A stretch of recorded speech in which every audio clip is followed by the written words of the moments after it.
최근에 우리 한국의 신학계라고 할 수도 있고 성도들끼리도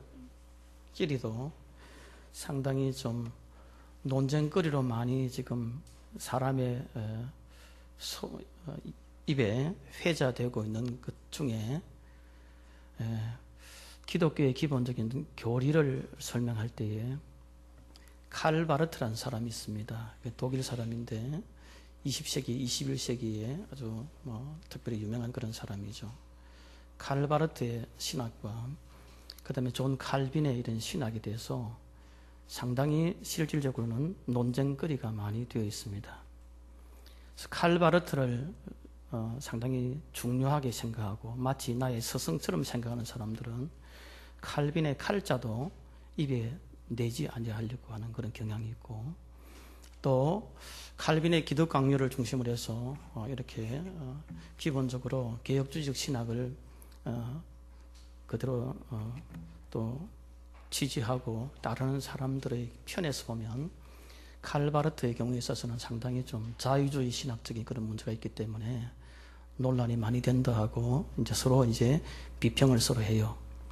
그런데 그런 비평하는 가운데 사실상 신랄한 그런 언어들의 말들이 왔다 갔다 하는 그런 경향들을 근래 보았습니다. 그래서 한동안 그런 내용에 관해서 좀 정리를 한 입장에서 박영돈 목사님이 또 페이스북에 글도 올리시기도 하고 그렇습니다. 이것이 오늘의 현주소인데 사실 이것이 어제 오늘의 문제는 아닌 것 같아요. 제가 지난주 보통 교회 오면 한 9시 한 반 되니까 좀 심심하기도 하고 찬양대원 올 때까지 뭐 할까 하다가 뒤에 그 책꽂이에 꽂혀 있는 바울의 로마서에 관한 부분을 서술한 책을 제가 보았습니다. 두란노 한번 보시면 좋을 것 같아요.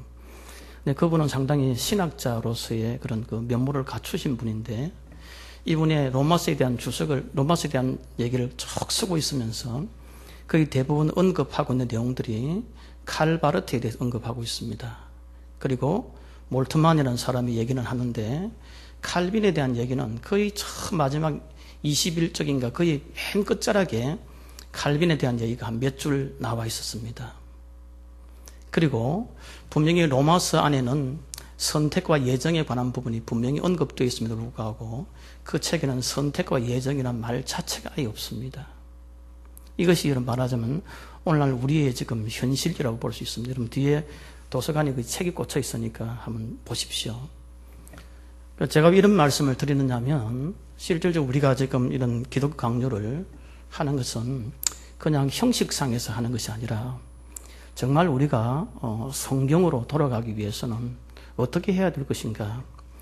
오늘 또 어떤 분이 페이스북에다 글을 올렸습니다만은 자기는 칼빈의 제자가 되고 싶어서 이 책을 한 3번이나 읽었다는 것입니다. 그런데 막상 읽다 보니까 칼빈이 자기를 제자 삼는 것이 아니라 예수의 제자로서 온전히 삼기 위한 그 목적이었다는 것입니다. 여러분 이것이 지금 현재 우리의 상황이고요. 우리가 지금 하이델베르크 요리 문답을 지금 계속하고 있는데 하이델베르크 요리 문답은 사실상 이 칼빈의 기독 강요 뒤에 써졌습니다. 그래서 상당히 이것이 많이 참고가 됐겠죠. 그리고 지금 목사님과 전사님을 통해서 계속 하이델베르크에 대해서 설명을 하고 있는데 지금 현재 10계명 하고 있잖아요. 마지막이 주기도문에 대한 설명입니다. 그래서 129부분까지가 주기도문에 관한 거예요. 116분부터. 그러니까 사실상 오늘 이게 중복이 됩니다. 그렇기 때문에 앞으로 많은 시간 동안 더 주기도문에 대해서 목사님과 전사님께서 상세하게 설명을 여러분 할 것이기 때문에 어쩜 저는 여러분에게 주마가전격으로 설명을 드리는 그런 꼴이 될는지 모르겠습니다.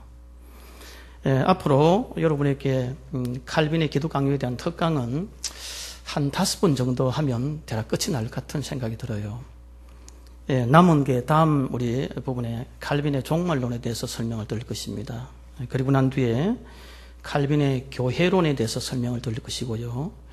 교회에는 적어도 말씀과 그 다음에 이 성례가 있어야 되기 때문에 참된 교회와 그릇된 교회가 어떤 모습일까에 대해서 칼빈이 적고 있습니다.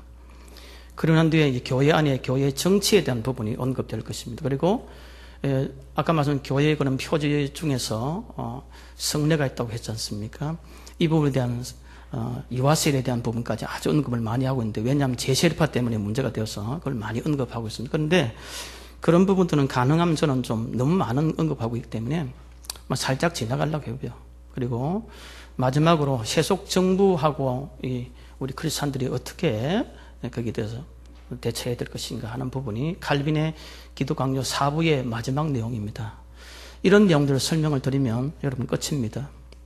근데 아까 말씀드린 칼바르트에 대한 비판과 칼빈에 대한 이런 비판을 하는데, 많은 이제 목사님들 중에서 당신들이 그렇다면, 그렇게 칼빈에 대해서 비판을 한다면 칼빈의 기독교 강요로도 한번 읽어본 적이 있느냐, 이런 얘기를 하고 있어요.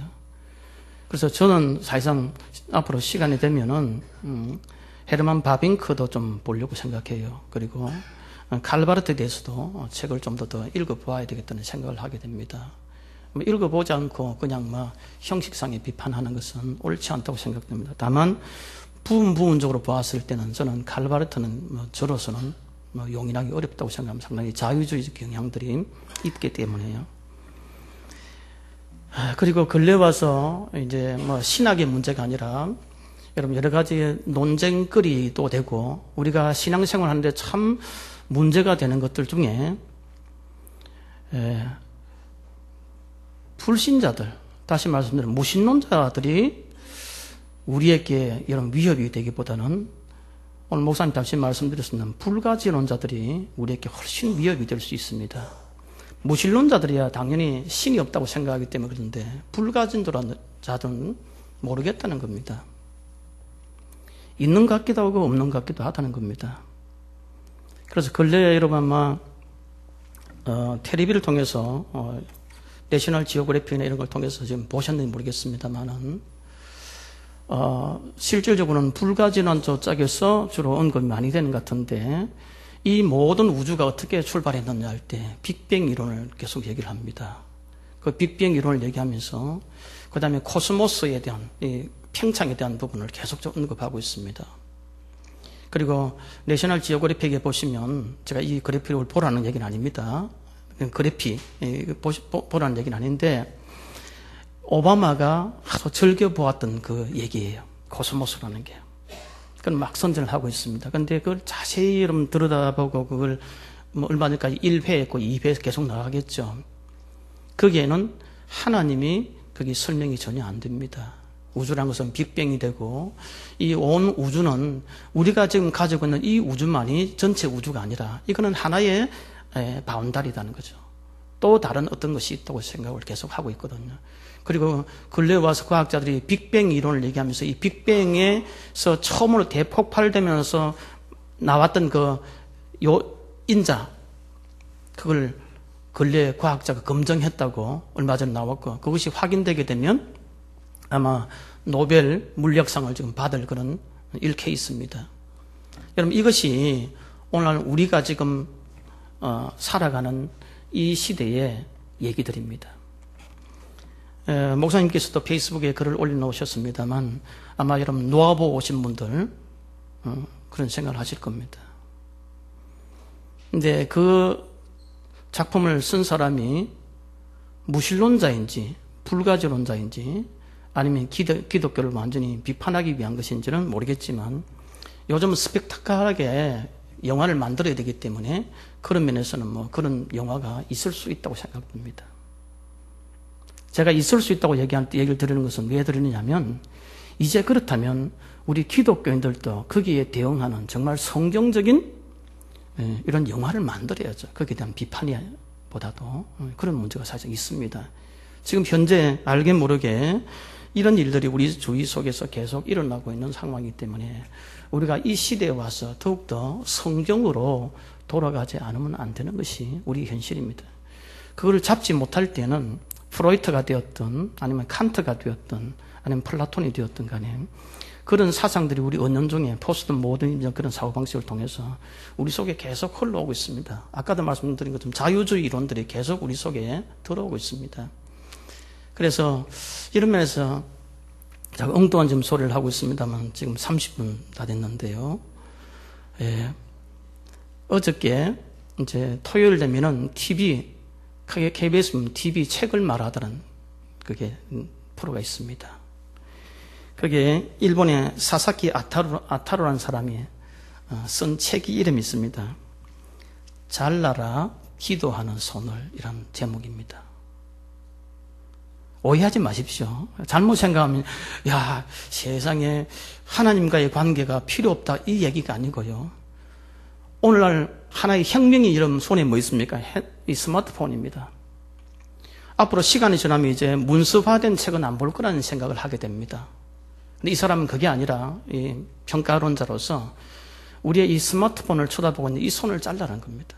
자르고 문서화된 이 책을 읽어. 루터도 그렇게 해서 자기의 회심이 있었다는 것입니다. 그래서 자기는 생각할 때 이것이 하나의 정신운동이고 혁명이다 그런 얘기를 합니다. 저는 얼른 이 지목을 보고 난데 오늘 이 특강할 때 써먹어야 되겠다. 세상에 책을 쓰는 사람들 이렇게 잘라라, 이 손도 잘라란다, 야 기도하는 우리 기도 멈춰라 이 얘기인가 보다 제가 오해를 했습니다. 근데 그게 아니고 스마트폰 얘기입니다. 여러분 우리도 이제 책을 읽는 것에 대해서 제가 그렇게 하고 싶진 않은데요. 이 특강이 끝나고 난 뒤에 만약 우리 교회에서 이런 책을 하는 좋은 책을 선택했다면 그 책을 우리가 모조리 다 읽고 난 뒤에 오후 예배 때 한 달에 한 번 정도 전체 우리 거기에 대한 토론을 하면서 특강을 했으면 하는 생각도 없지 않아 있습니다. 우리 이 문서화된 책들을 자꾸 읽지 않거든요. 그리고 무슨 궁금한 점만 있으면 뭘 들고 갑니까? 스마트폰 들고 가가지고 거기서 다 검색합니다. 없는 게 없거든요. 마치 제가 어제 오시계 시장에 갔지만 없는 게 없더라고요. 없는 게 없는 거예요. 예, 그렇게 다 거기 다 찾아가지고 거기서 의존을 하는 겁니다. 그러니까 내가 직접 내가 경험하고 내가 읽고 그것이 아니라는 거죠. 여러분도 지금 저 특강만 들으셨지 칼빈의 기독 강력 어떻게 생긴지도 모르고 그렇게 안 읽어볼 생각을 하고 계신지 모르겠는데 저는 여러분에게 단지 이렇게 안내만 해줄 뿐이고 한번 마음 먹고 읽으십시오. 실제 사역을 하고 있는 목사님조차도 칼빈이 기독 강요 썼다는 것을 알면서도 실제 읽지 않은 분들이 부지기수입니다. 정독을 하지 않은 분들이 많습니다. 그런 면에서 여러분 좀 보시길 바랍니다. 자, 그럼 우리 지난주가 한 달 전입니다. 칼빈 기독 강요에서 기도는 이 믿음의 참 중요한 운동이라고 말씀드렸습니다. 그리고 기도의 본질과 가치가 무엇인가? 그리고 기도에는 여러 가지 종류가 있다고 했습니다. 거기는 공적인 그런 기도도 있고 사적인 기도가 있는데 노래로 하는 기도도 있다고 말씀드렸습니다. 그런데 이런저런 얘기를 하면서 노래까지 지난 시간에 말씀을 드린 것 같고요. 이제 공적인 기도의 대표적인 하나가 무엇이겠습니까? 바로 주기도문입니다. 주님이 가르친 기도입니다. 여러분 혼자서 주님이 가르친 기도를 우리가 하진 않죠. 주님이 가르친 기도란 것은 우리가 한 마음으로 같이 하는 겁니다. 여러분 그런 면에서 이런 한 생각을 해봅시다. 우리 오늘 성경에 읽었습니다만 이런 게 있죠. 12절에 보면 우리가 우리에게 죄의 전자를 사하여 준 같이 우리 죄를 사하여 주시옵고 하나님 내 죄를 사하여 주시옵소서 할 때 우리가 같이 우리 형제끼리 전부 다 여러분 만약에 같이 주기도문을 암송한다면 형제끼리도 만약 이렇게 다툼이 있고 만약 우리 가운데도 이런 용서해야 될 부분이 있다면 여러분 그 용서도 하지 않으면서 우리가 입으로 얘기하고 있는 것입니다. 바로 이런 면에서 지금 이제 칼빈의 이 주기도문은 공적인 차원에서 교회에서 같이 기도하는 것이고 한 마음으로 같은 뜻으로 하나를 지향해서 하는 그런 기도다 하는 것을 기본 전제로 하고 있는 것 같습니다. 그래서 이 주기도문의 경우에는 크게 하늘에 계신 우리 아버지여 라고 해서 시작합니다. 그런데 이름이 그렇게 여기시오며 하면서 6가지의 기원이 나옵니다. 이걸 하이델베르크에서는 간구라고 적어놨더라고요. 6가지의 이런 간구가 나옵니다. 앞에 3가지는 하나님의 영광에 대한 부분입니다. 그리고 일용할 양식부터 시작하는 것은 우리에 대해서 하나님이 나에게 이것을 해 주십시오 하는 그런 3가지 내용입니다. 그런데 칼빈은 뒤에 있는 이 3가지도 하나님의 영광을 빼고는 얘기하지 말라는 겁니다. 내가 일용할 양식도 내가 구하는데 그것은 나의 일신상의 문제로서 구한다기보다도 그 이전에 하나님의 영광을 먼저 생각하면서 그렇게 해야 된다라는 것이 칼빈의 생각입니다. 하나님께서 이렇게 직접 예수 그리스도를 통해서 우리에게 직접 제시해 주신 기도의 이 양식이고 기도의 모범이고 기도의 표준인 것인데 이 내용을 오늘 좀 간단히 개관하고자 합니다. 거기에 1페이지 보면 하늘에 계신 우리 아버지라고 적었습니다. 칼빈은 그래서 결국 설명하면서 하나님 내 아버지라 하지 않고 우리 아버지라고 합니다. 그 의미가 여러분 바로 칼빈은 굉장히 중요시 여기는 것이 우리의 아버지란 겁니다. 이 우리 아버지란 것은 누굴 말하겠습니까? 다 여러분 우리 한 사람 한 사람 이 구원받은 백성 교회를 이루고 있는 우리를 말하는 것입니다. 그래서 우리가 기도할 때에 우리 아버지가 기도한다는 것은 바로 내 옆에 있는 형제와 함께 우리가 되어서 같이 하나님께 기도한다는 것입니다. 우리의 죄를 사하여 주시옵소서 할 때도 나중에 우리 생각하겠지만 내 죄의 문제가 아니라 우리의 같이 관계 속에서 끊어졌던 부분들도 그것을 하나님 회복시켜 주시자는 그런 의미도 들어가 있다는 거죠. 그런데 어쨌든 하나님께서 하나님을 아버지라 했습니다. 요즘 뭐 또 이상하게 말해서 하나님이 왜 아버지고 그래서 주기도문도 이거 바꿔야 된다. 왜 하나님 아버지, 하나님 남성이라면 뭐 여성을 어떻게 생각하는데 여러분 지금 신학이 이런 꼴로 지금 가고 있습니다. 그래서 페미니즘 차원에서 여성주의적 차원에서 봤을 때 하나님 우리 아버지란 말 빼고 하나님만 쓰자. 여러분 그 모양으로 나아가려고 하는 우리가 여기서 하나님 아버지를 할 때 아버지의 의미는 그런 남성이냐 여성이냐 중성이냐 그것이 중요한 게 아니잖아요. 하나님은 내 아버지시기 때문에. 여러분 나의 육신의 아버지도 얼마나 여러분 중요한 사람입니까? 저도 아버님 돌아가시고 난 지 한 10몇 년 되었지만 돌아가시고 났을 때는 뭐 전혀 뭐 눈물도 안 나고 아무것도 안 나와요. 그러나 시간이 지나면 지날수록 그리워지기도 하고 자녀에게 그 베풀었던 사랑들을 깨닫기도 한단 말이죠.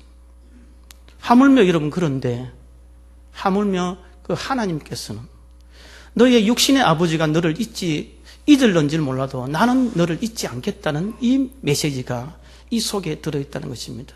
여러분 성경에 보면 이런 게 있죠.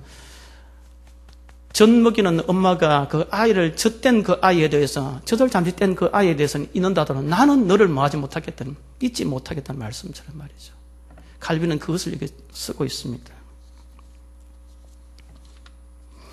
그래서 이 페이지 보시면 우리 아버지의 이 호칭 속에는 그는 우리 아버지이시기 때문에 자녀들이 눈물과 신음에 더욱 주목하사 직접 당신에게 호소할 것을 권하시고 있습니다. 비록 여러분 우리 자신을 본다면 하나님께 나아갈 수 있겠습니까? 그럼에도 불구하고 누구든지 오너라 너가 나에게 얘기해야 될 게 도대체 뭐고 얘기 한번 해봐라. 이것이 하나님께서 우리에게 원하시는 것이고요. 여기에 주기도문에 우리 아버지라는 의미가 들어있다는 것입니다. 그래서 주님께서는 아버지라고 주님을 부르시게 된 것이라는 것이죠. 그래서 우리 아버지라고 호칭하는 가운데는 우리와 교우들의 그런 친구의 관계가 분명히 들어가 있다는 겁니다. 단순히 사귐만 아닙니다. 예수 그리스도 안에서의 우리의 형제됨을 여러분 얘기하고 있다는 것입니다. 우리 주기도문을 이렇게 같이 우리가 같은 목소리로 한 목소리로 하나님 앞에 나아갈 때는 그것이 내 혼자 얘기 아니라 우리 전체의 공동체라는 엔크리스토스 예수 그리스도 안에서 우리가 여기서 같이 지치된 자로서 얘기된다는 것입니다. 그래서 칼빈은 이상의 논의를 통해서 요약을 하게 되면 우리의 모든 기도는 우리 주께서 그의 나라와 그의 가족 사이에 이루어 놓으신 공동체의 주의를 기울이는 것이어야 한다. 여러분 이 공동체입니다. 그런데 우리 아버지는 우리 아버지인데 하늘에 계신 우리 아버지라는 겁니다. 하늘이라는 개념을 공간적인 개념으로 칼빈은 생각하지 말라는 겁니다. 공간적으로 저 하늘에 있으니까요. 라는 의미가 아니라 우리가 실질적으로 바라볼 수 있는 것은 가장 높다고 생각하면 저 하늘일 수밖에 없습니까? 땅은 내가 딛고 살고 있으니까요. 그래서 칼빈은 인간은 하늘보다 더 숭고하거나 존엄한 것을 볼 수 없기 때문에 하늘이라는 말로 그 영광을 표시하게 된 것이고, 또 그를 부패하게 하거나 변하지 않는 영역으로 높이게 되고, 마지막으로 그의 위대한 힘으로 우주 전체를 포용하시며 유지하시며 지배하신다는 이것 때문에 하늘에 계신이라는 말을 썼다라고 칼빈이 설명합니다. 그 나머지 그 밑에도 같은 그런 내용입니다만, 이런 의미에서 우리가 여러분 주기도문을 습관처럼 얘기하지만은 하늘에 계신 우리 아버지 할 때, 그래서 어떤 분은 주기도문을 이렇게 해설을 해놓은 것이 있습니다. 하늘에 계신 그 할아버지인데, 아버지인데 감히 이 땅에 있는 이 민물 같은 내가 어떻게 하나님 앞에 나아갈 수 있겠노? 그럼에도 불구하고 하나님이 나를 오너라, 너가 신음하는 소리, 아주 세미한 소리도 내가 다 듣고 있다, 이것이다, 이런 얘기를 여기서 같이 해설을 통해서 붙여놓은 걸 봤습니다. 이제 6가지 기원이 있는데, 방금 말씀드린 앞에 3가지는 하나님의 영광에 관한 것입니다. 첫째가 뭡니까? 이름이 거룩히 여김을 받으시오며, 하나님이여 주의 이름과 같이 찬송도 땅 끝까지 미쳤으며 영광을 받으셔야 될 하나님이십니다. 거룩하신 하나님이십니다. 그럼에도 불구하고 칼빈의 이 로마서는 이 기독 강요를 적을 때도 로마 캐톨릭의 심각한 이런 신성 모독의 문제가 생겼지만, 오늘날도 아까 말씀드린 그냥 빅뱅 이론을 통해서, 코스모스의 이론을 통해서 이제 처처에 이제 여러분 시간이 가면 갈수록 이 불가지론자들이 더 많이 생길 것입니다. 그리고 실제 어디 이제 아프리카의 어느 나라에서는요, 동성애 금지법을 만들어가지고 동성애를 하는 사람들에게는 무기징역형을 선고하도록 이렇게 법을 만들었습니다. 그러자 미국 쪽에서 너희들에 대해서는 지원 안 하겠다 그랬습니다. 그러자 이 아프리카에 있는 이 대통령이 르완다 아닙니다. 무슨 우리가 안 받으면 되지 뭐. 여러분 이렇게는 미국은 여러분 이게 오히려 일반화되어 있는 상황이죠. 캐톨릭 신부님도 어느 교단에서는 목사님도 동성애자도 목사로서의 임직을 할 수 있도록 허용을 하고 있는 이런 상황이까지 와 있는 것이죠. 이제 경계는 점점 허물어져 가고 있습니다. 늘 말씀드린 포스트 모더니즘이라는 차원에서 이승만능주의에 가지고 있는 문제점 때문에 그걸 해체시키려고 하지만은, 이런 것을 통해서 우리 성경이라는 거대 담론 자체마저도 여러분 해체시켜버리려고 하는 것이 이것입니다. 그래서 낸시 랭인가 그 친구하고 오늘 목사님 칼럼에 적어놨을 것입니다만, 얘기하는 게 뭡니까? 요나스가 하나의 그냥 단순한 하나의 작품으로 생각하는 것이죠. 목사님 거기 적어놓으셨잖아요. 읽어보셔야 됩니다. 스마트폰 들고 있으면 손을 자르셔야 됩니다.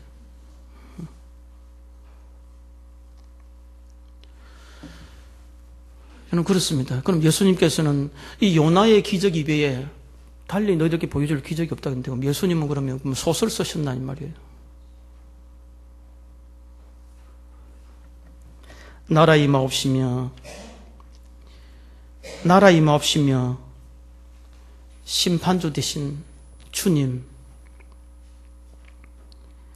그리고 이 나라가 임할 때에 우리는 그 하나님의 심판 앞에서 떨 수밖에 없는 그런 존재인데, 어쨌든 자기를 부정하고 세상과 지상 생활을 경멸함으로써 하나님의 의를 구하기로 약속하면서 우리의 정과 욕을 십자가에 못 박는 그런 차원에서 하나님의 나라가 이곳에 임하게 해주십시오. 우리의 나라가 아니고요, 세속의 나라가 아니고요, 하나님의 홀이 이 부분을 통치해 주시옵소서 하는 의미가 여기 들어 있습니다. 그래서 이것이 좀 더 우리에게 희미해질까 싶어서 세 번째, 뜻이 하늘에서 이룬 같이 땅에서 이루어지리다 하고 더 부연해서 첨가해 설명하고 있습니다.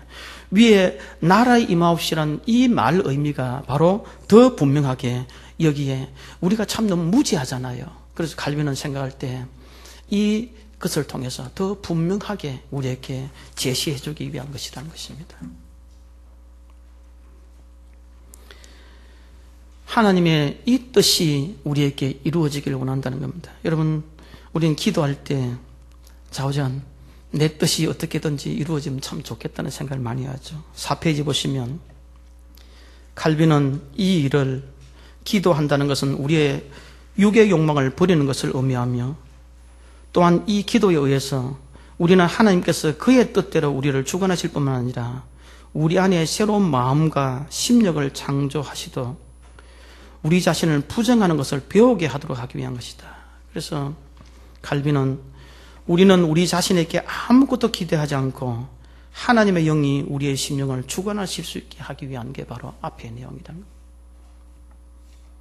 우리는 기도는 하면 할수록 내 뜻을 내려놓는 훈련이 필요하고 내가 소망하는 그 소망을 내려놓는 것이 필요하고 하나님이 나에게 말씀하시고자 하는 그 뜻이 무엇인지를 발견한 게 기도임에도 불구하고 우리는 기도를 하면 할수록 더 욕심이 더 쌓여서 내 뜻만 내려놓는 게 아니라 내 뜻만 열심히 얘기하는 이것이 우리의 현주소인 것 같습니다.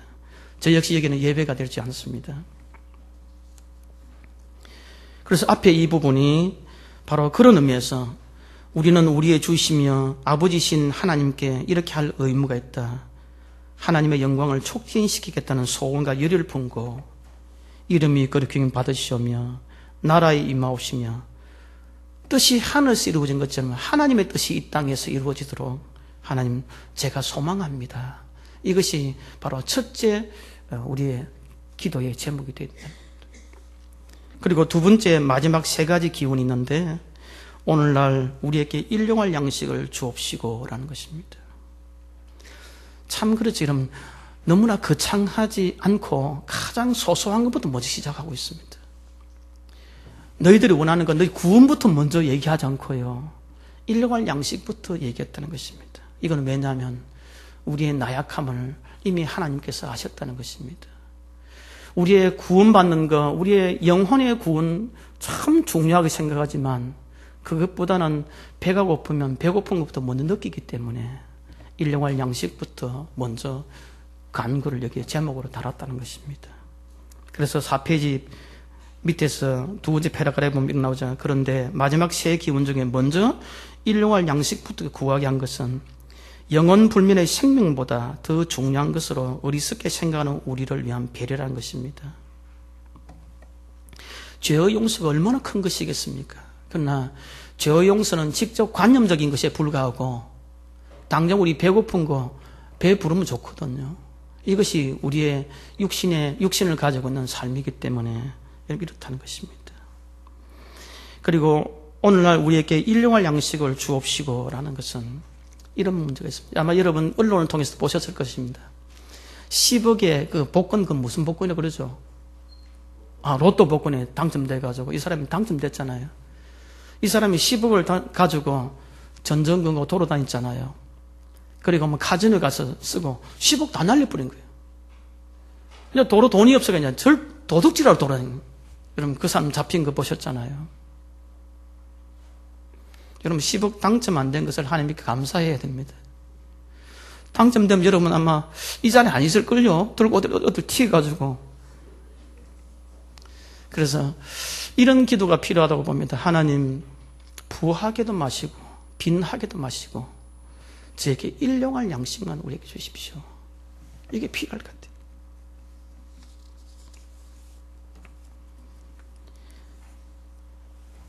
여기에는 많은 그런 훈련들이 필요할 것 같습니다. 5페이지에 보시면 이 기본 속에는 우리의 일용할 양식이라고 하는데 이 의미 속에는 우리가 정당하고 무해한 노고에 의해서 얻은 것은 우리의 것이라 부르지만은 사기치고 강탈하고 이런 것들은 좀 여기 들어가면 안 된다는 것입니다. 그리고 두 번째로 우리의 죄를 사하여 주옵시고라는 겁니다. 여러분 우리는 기도할 때 하나님이 내 죄를 사해 주십시오 간구를 많이 합니다. 그렇죠? 간구합니다. 우리 죄 사함이라는 것은 동이 서에서 먼 것처럼 우리가 죄 사함을 받을 수 있는 그런 특권을 우리에게 허락하셨기 때문에 우리는 얼마든지 내 잘못에 대해서는 하나님께 나아가서 내 죄의 용서를 빌어야죠. 그런데 이 주기도문에는 우리가 우리에게 죄 지은 자를 사하여 준 것 같이라고 먼저 답 앞에 붙어 있다는 것을 좀 깊이 생각하는 것입니다. 여러분, 이런 생각을 우리가 해보죠. 내가 어떤 사람에게 잘못했을 때 저 사람이 나에 대해서는 용서해달라고 하는 마음은 제가 꿀떡 같고 꿀뚝 같습니다. 그럼에도 불구하고 나는 저 사람에 대해서 사실상 용서해주고 싶은 마음이 별로 없는 거예요. 그러면서도 이 주기도문은 잘 외웁니다. 그래서 이 마음을 먼저 우리에 갖게 하기 위해서 이런 뭘 주었다는 것은 우리가 우리에게 죄의 전자를 사해 준 같이. 하나님, 내가 저 사람 죄를 용서해 줬으니까 나에게 용서해 주십시오. 그런 말 아닙니다. 내 공로로 하나님 용서받겠다는 그 의미는 아닙니다.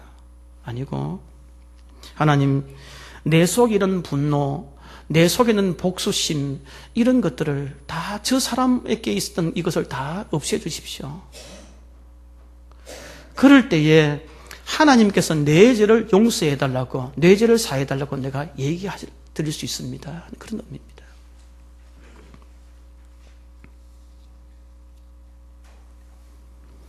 그리고 마지막으로 우리를 시험에 들게 하지 마옵시고 다만 악에서 구하옵소서.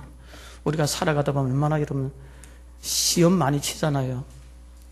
저도 시험 다 친 줄 알았어요. 근데 마지막 시험이 하나 남았더라고요. 운전면허 시험이더라고요. 그것도 이제 무사히 통과돼가지고.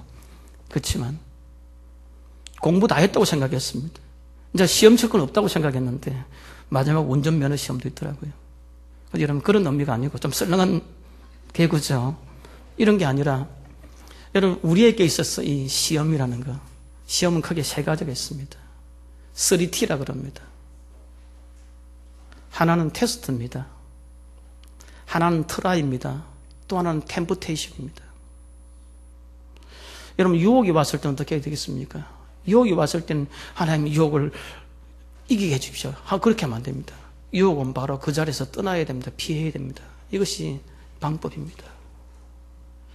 하나님 나에게 여러 가지 어려움과 힘든 시련을 줄 때는 묵묵히 하나님께서 끝날 때까지 여러분 그대로 잠잠히 기다려야 합니다. 하나님이 혹시 나에게 시험, 테스트를 하려고 할 때는 내가 그 테스트에 합격할 수 있도록 하나님 말씀 안에 들어가야 됩니다. 우리는 이런저런 시험을 만날 때, 우리의 삶에 있어서 시험을 만날 때도 이럴 때에 이런 시험에 들게 하지 마옵시고 악에서 구하십시오. 내가 악에 머물지 않도록 하나님 해 주시옵소서. 그러나 이 시험에 대해서 하나님 시험을 없애 주십시오 할 수는 없습니다.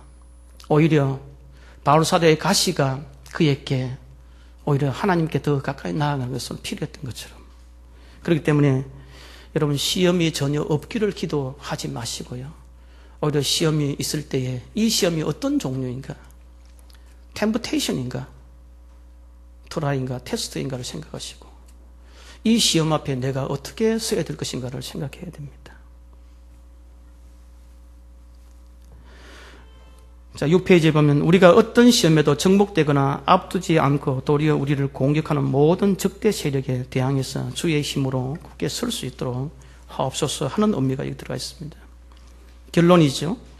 그리스도인들의 기도는 공동의 것이어야 하며 교회 일반의 덕을 세우며 신자 상관의 교제를 촉진하는 것을 목표로 삼아야 된다. 따라서 각 사람들은 자기 개인에게 무엇을 달라고 비는 것이 아니라 우리 모든 사람이 함께 양식과 죄의 용서를 얻으며 시험에 들지 않고 악에서 해방되기를 기도해야 된다. 여러분, 주기도문이라는 것을 놓고 얘기하는 겁니다. 여러분, 기도는 사적인 기도 분명히 있습니다. 그거는 내 개인적인 기도입니다. 그런데 여러분, 우리가 하는 이 기도는요, 기도로 그냥 막 끝나는 게 아니라 기도에 대해서 확신적으로 하나님께서 우리와 함께 해줄 것을 마지막 주기도문 끝자락에 담고 있습니다. 나라와 권세와 영광이 영원히 있겠다는 겁니다. 만약에 잠시 있다면 내 기도는 소용이 없습니다. 그러나 나라와 권세와 영광이 하나님이 이 세상 끝날 때까지 계속 있으시기 때문에 내 기도를, 내 신음하는 소리를 분명히 들으실 것이라는 겁니다. 그렇기 때문에 나는 기쁜 마음으로 이런 마지막으로 뭐합니까? 아멘이라고 하게 되는 것입니다. 이것이 바로 주기도문이 가지고 있는 주된 기도의 양식이고 기도의 표준이고 기도의 틀인 것입니다. 그래서 가능하면 이런 기도에 대한 특강을 여러분이 했으니까 저도 마찬가지입니다만 우리가 주기도문 할 때 다다다다 따발총만 쏘고 끝날 것이 아니라 그렇게 생각합니다. 그리고 언젠가는 제가 주기도문 하면서 요즘은 새벽기도 안 하니까 정말 좋습니다. 우리 박 전사님이 목요일날 대신하니까요. 얼마나 행복한지요. 근데 새벽기도 끝나면 주기도문 하는데 나라와 권세와 영광이 아버지께 이렇게 습관적으로 영광이 아버지께 이렇게 넘어가 버리죠. 근데 이제 그렇게 하면 안 되겠더라고요. 나라와 권세와 영광이 시고 아버지께 영원히 있사옵니다. 그게 맞는 것 같더라고요. 이럴 때 막 습관적으로 한다서 그러다 보니까 여러분 이 영광이 계속 있다는 것입니다. 그래서 우리는 아멘 하는 것입니다. 결론적으로 이 주기도문은 완전한 그런 기도의 내용입니다. 하나님을 통해서 그의 독생자 예수 그리스도를 통해서 우리에게 직접 말씀하신 기도의 모범입니다. 그러므로 이것을 감히 넘어서 갈 수가 없고요. 칼빈은 더욱더나 여기서 용어보다도 더 중요한 것은 내용을 지키라는 것입니다. 그 다음 마지막으로 기도를 할 때 특정 시간에 기도하며 낙심하지 않고 계속 기도하는 데 대해서 몇 가지 적어 놓았습니다. 혹시 여러분 기도할 때 이런 기도합니까? 하나님, 제가요 기도하는데요 작전 기도합니다. 앞으로 작전 기도할 때는 이거는 하나님 목을 조르는 겁니다. 하나님 협박하는 겁니다. 그럼 작전 기도인데 안 들리면 하나님 응답 안 해줬습니다. 이렇게 할 것입니까? 그래서 시간들을 잘못하게 미신적으로 지키는 그런 경향이 있다는 것입니다. 기도는 하나님이 원하신 대로 결정하시도록 일임하는 것입니다. 우리는 우리의 뜻이 아니라 하나님 뜻이 이루어지기를 기도해야 됩니다. 이것이 마태복음 6장 10절인 말씀이죠. 기도는 참으면서 해야 됩니다. 그러면서 기도는 평온한 마음으로 우리의 희망을 뒤로 물려가면서 성경이 강력히 권장하는 견인의 태도를 취해야 합니다. 이런 기도는 하면 할수록 내 뜻, 내 소망, 내 희망을 자꾸 뭐예요? 자꾸 물러내야 된다는 겁니다. 이것이 칼빈이 말하는 기도의 법칙입니다. 내 뜻이 이루어지지 않더라도 기도는 공수표가 아닙니다. 언젠가 하나님 당신이 원하시는 대로 내 길을 인도하실 것입니다. 그럼 8페이지 마지막에 보면 우리의 기도를 허락하실 때에도 반드시 우리가 원한 그대로 응하시는 것이 아니다. 우리의 마음을 졸이게 하는 듯 하면서도 놀라운 방법으로 우리의 기도가 헛되지 않았다는 것을 알려 분명히 주실 것입니다. 혹시 여러분 수년 동안 기도했음에도 불구하고 그 기도에 대한 아직까지 응답이 없는 분이 계십니까? 아직까지 더 기다리시기 바랍니다. 아니면 이미 응답을 받으시는지 모릅니다. 그럼에도 불구하고 내 생각대로 보니까 내 뜻대로는 그게 응답이 아니거든요. 그렇습니다. 기도하시겠습니다.